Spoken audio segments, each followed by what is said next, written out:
All right, hello, wine drinking people. Today is Thursday, June 24th. That's right, folks. We had to cancel the Nyers dinner tonight. Sorry, Bruce. Didn't have enough of a posse to show up. But we do have a Weinbach tasting in the store tomorrow night. That's right. We've got these 407 vintage wines, and we've got 808 vintage wines from Domaine Weinbach. We've got Tony fixing up the vittles for tomorrow. And all for $35. What a steal. Half these wines we're drinking cost over $50 a bottle retail. And the whites from Alsace, some of the greatest white wines made in the world and some of the longest lived. Should be a fantastic event tomorrow night here at the store. All right, what have I got to sell you today?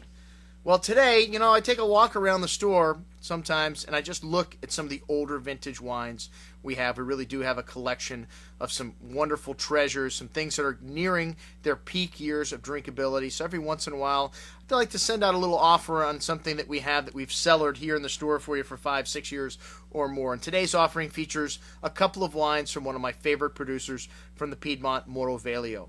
Mauro Veglio is the next door neighbor to Elio Altare, and like Altare, his wines are made in a newer fashion, shorter skin maceration times, fermented in small new barrique.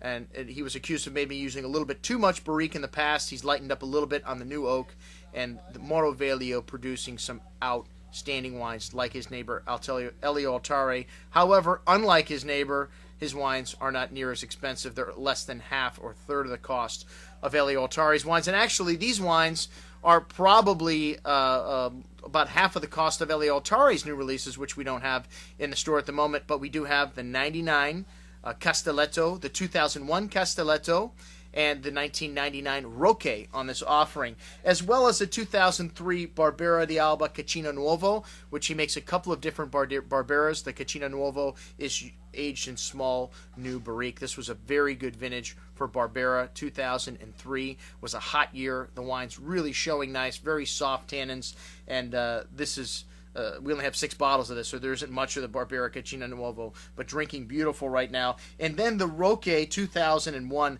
2001, well, the Piedmont had a string of great vintages from 1996 through 2001. 2002 was the first off vintage that the Piedmont had, well, since 1994. Which wasn't a great vintage, but there was even some good wines made in 94. The Piedmont has seen an unprecedented string of great vintages. 2000, the Wine Spectator picked as one of the greatest vintages. They scored it 100 points. And I thought it would be interesting to include this little excerpt here from the Wine Advocate, where Daniel Tomases takes a few shots at the Wine Spectator.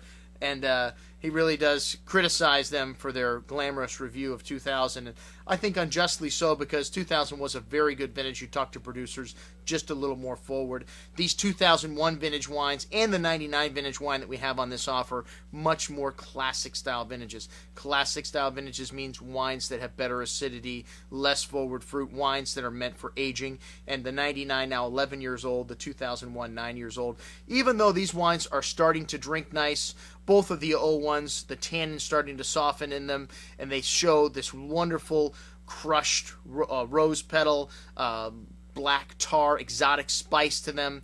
And as I said, the tannins starting to really mellow out, which this is one of the things Nebbiolo is known for, its intense tannins. So check it out on today's offer, our older wines from Mauro Veglio. Also, a few new releases from Bordeaux 2009. I would take a look at some of the older stuff we have in the store, especially after seeing the price on the 09 Angelus. I can say this Magnum of 04 for about the same price as what they want for the 09 Angelus. Also, Chateau Yquem and Wide Yquem, the very rare dry white from Chateau Yquem released today. Check it all out on today's email. I'm your host, Andrew Lampasone, signing off for the Wine Watch, saying remember, always drink the good stuff first.